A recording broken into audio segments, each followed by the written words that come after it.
जो सोचोगे वो बन जाओगे। बुद्ध कहते हैं कि सोच समझ कर मांगना।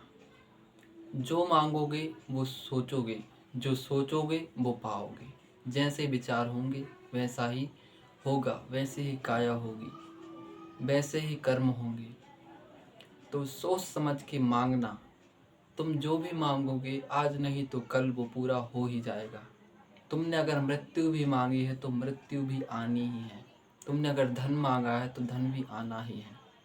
हम जो भी मांगते हैं, ये यूनिवर्स, ये सृष्टि, ये ब्रह्मांड, ये हमें हर समय ऑब्जर्व करता है, ये सुनता रहता है।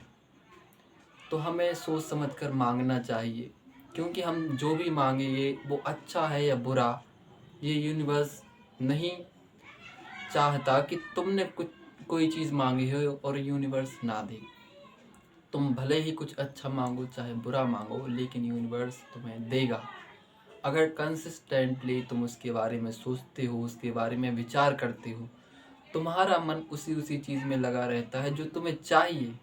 तो यूनिवर्स, जिसे लोग परमात्मा बोलते हैं, ईश्वर बोलते हैं, और नास्तिक लोगों के लिए ये यूनिवर्स शब्द यूज़ किया जाता है। लेकिन कुछ नास्तिक भी इस शब्द को यूज़ करते हुए आस्तिकता की ओर चले जाते हैं।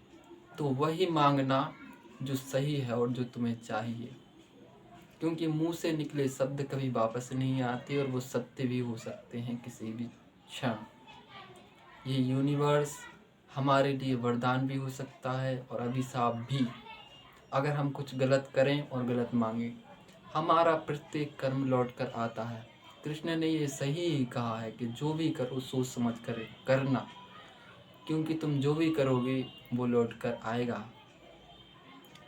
तो हमें वही सोचना है, वही करना है, वही देखना है और वही सुनना है जो हमें चाहिए। हमें वैसा ही दूसरों से व्यवहार करना है जैसा हम खुद के लिए चाहते हैं। कोई भी ऐसा व्यक्ति नहीं होगा जो ये चाहता हो कि कोई उस पर क्रोध करे, कोई उससे घृणा करे, कोई उससे ईर्ष्या करे। लेकिन वो दूसरों से करता है। वो दूसरों पर क्रोध करता है, वो दूसरों पर ईर्ष्या करता है, वो दूसरों से घृणा करता है।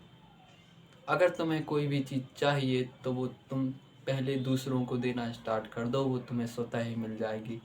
जैसे प्रेम बांटने से बढ़ता है। जब तुम इस पूरे अस्तित्व को, इस पूरे जगत को, इन सभी प्राणियों को जो अच्छे हैं, भले हैं, बुरे हैं, जैसे भी हैं, इन सभी को अपना मानने लगते हो, इनसे प्रेम करते हो और इन सभी में उसी एक ब्रह्म की, उसी एक परमात्मा की झलक को देखते हो जो तुम्हारे अंदर है, तो तुम ये पाते हो कि समस्त संसार एक ज्वलंत प्रकाश से भर गया है। इस समस्त संसार में प्राण है। जैसे महावीर कहते हैं कि यह समस्त संसार प्राणवान है, तो ये सत्य ही है। ये समस्त संसार प्राणवान है। महावीर कहते हैं कि पत्थर, चट्टान, चींटी, हर एक चीज़ प्राणवान है। इसीलिए आपने देखा होगा कि जैन साधु संत लोग जो होते हैं वो नीचे देख के चलते हैं, क्योंकि अगर किसी भी निर्दोष जीव का, किसी भी निरीह प्राणी का उनके द्वारा अहित ना हो जाए, वो नीचे देख के चलते हैं, क्योंकि हर एक प्राणी का जो जीवन है वो अमूल्य है। तो हमें इस सृष्टि में, इस संसार में, इस दुनिया में वही करना चाहिए जो हम दूसरों से एक्सपेक्ट करते हैं। मन में हमें वही रखना चाहिए जो हमें चाहिए है। जो हमें नहीं चाहिए है, व्यर्थ की चीज़ों को अपने मन में मत रखना। व्यर्थ का कूड़ा कचरा तुम्हारी सोच को, तुम्हारे विचारों को, तुम्हारी बुद्धि को भ्रमित करेगा और तुम्हारे लक्ष्य से दूर ले जाएगा। जो लक्ष्य है उसको निर्धारित करो और उसी के बारे में सोचो। इसके बारे में जो स्वामी विवेकानंद हैं वो कहते हैं कि अपने मन में जो भी तुम्हें पाना हो उससे जुड़े बड़े बड़े महान महान विचारों को रखो। अपने दिमाग को महान विचारों से भर के रखो ताकि तुम उसे पा सको। उठो, जागो और भागो, तब तक मत रुको जब तक तुम अपनी मंजिल को प्राप्त न कर लो। जब विवेकानंद ये कहते हैं तो वो यह कह रहे हैं कि तुम्हें जो भी पाना है सिर्फ उसी पर ध्यान दो और किसी चीज़ पर नहीं। अगर तुम और किसी चीज़ पर ध्यान दोगे तो उसे पा ना सकोगे। तुम्हें जो पाना है उसी पर ध्यान दो। तुम जो भी मन में विचारोगे वैसे ही बन जाओगे। तुमने देखा होगा कि तुम्हारा जो शत्रु है, तुम्हारा जो मित्र है, तुम दोनों के जैसे होते हो। जब शत्रु कोई चाल चलता है तुम उसे समझ जाते हो। तुम उसे समझ इसीलिए पाते हो क्योंकि तुम भी थोड़े थोड़े वैसे ही हो। तुम्हारे मित्र के गुण तुम में आ जाते हैं। क्यों?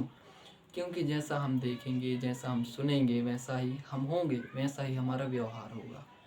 और अगर हम सब देखते हुए, चलते हुए, सुनते हुए सचेत रहें, ठीक ठाक से हम ये संतुलन बनाएं अपने अंदर, हम वही ग्रहण करें जो सही है, हम वही पाएं जो सही है, जो हमारे लिए लाभदायक है, तो हम ये देख सकेंगे कि हमारे अंदर भी एक जागरूकता का, एक प्रकाश का आवागमन हो रहा है। हम ये पाएंगे कि हमारे विचार जो हैं वो शिथिल और शांत हो रहे हैं। हम वो पा सकेंगे जो हमें चाहिए। क्योंकि जब हम अपने ऊपर, अपने मन पर ध्यान देते हैं, हम अपने लक्ष्य के ऊपर अपने ध्यान को निर्धारित करके उसकी ओर बढ़ते हैं, तो हमारी जो ऊर्जा यहाँ वहाँ बटी होती है वह एक ही दिशा में लगने लगती है और वह लक्ष्य हमें शीघ्रता से प्राप्त होता है।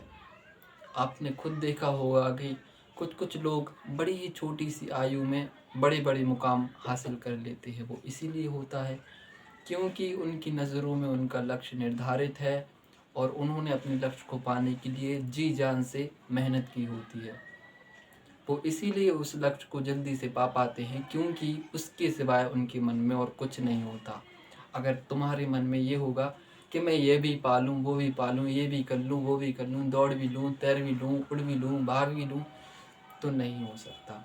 एक समय पर एक ही काम होता है, एक मैदान में एक ही तलवार जाती है, दो नहीं।